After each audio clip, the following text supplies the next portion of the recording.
Let's go to Susan Ormiston in Washington. Susan, what are the international moves that we're seeing tonight? President Biden has been speaking to Ukrainian President Zelensky tonight from the White House, where he is monitoring the crisis. Earlier, Biden released a statement where he said the prayers of the entire world are with the people of Ukraine as they suffer an unprovoked and unjustified attack by Russian military forces. President Putin has chosen a premeditated war that will bring a catastrophic loss of life and human suffering, and Russia alone is responsible for the death and destruction the attack will bring. The U.S. and its allies and partners will respond in a united and decisive way, he said. The world will hold Russia accountable. Now, President Putin made a chilling warning that you heard about, that any foreign attempt to interfere with Russia's actions will be met with, quote, consequences they've never seen. And he said that just as an emergency Security Council meeting got underway tonight. The Secretary General said this was the saddest moment in his tenure, and he demanded Putin pull back. President Putin, stop your troops from attacking the Ukraine. Give peace a chance. Too many people have already died. And there were some very heated moments tonight at the UN, with the ambassador of Ukraine telling the Russian envoy there is no purgatory for war criminals.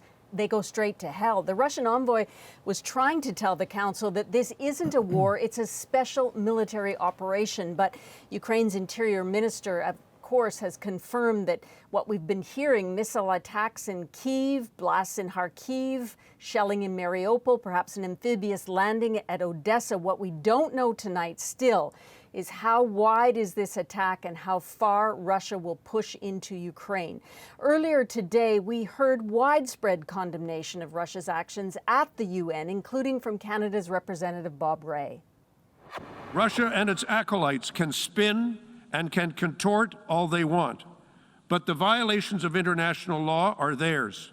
The loss of life, the wounding, the pain, the suffering are all their responsibilities. Now, tonight, we are hearing from Ukrainian's Foreign Minister, Kuleba. He's saying on Twitter that the world must impose devastating sanctions. And we may hear more about that tomorrow as the G7 meeting gets underway virtually. Stronger sanctions, part of that discussion. The White House indicated this week it had a second tranche available, and Biden tonight said he will impose further consequences.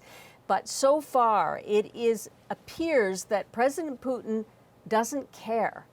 Ukraine is shutting down its airspace, its civilian aircraft. Civilian aircraft is diverting around Ukraine. Overnight markets are falling. The price of oil rising above $100 US for the first time since 2014, and that was the last time Russia moved into Ukraine in Crimea. Andrew. Susan Ormiston, lots to track on the international front. Thank you so much. Okay, now let's bring in Murray Brewster in Ottawa, because Murray, can you tell us first what we're hearing from the Canadian government on this?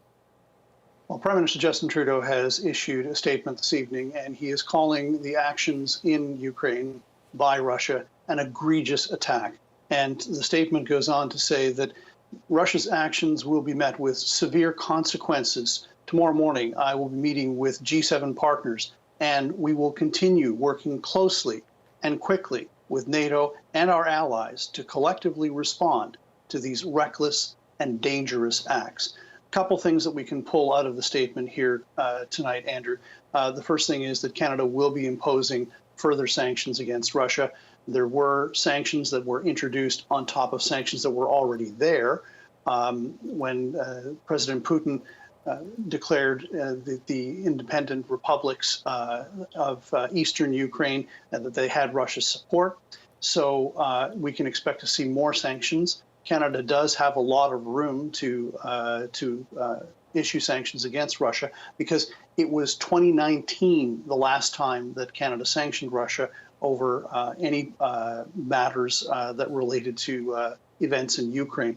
But the other thing we can pull out of the Prime Minister's statement tonight is that there's going to be more consultation with NATO allies.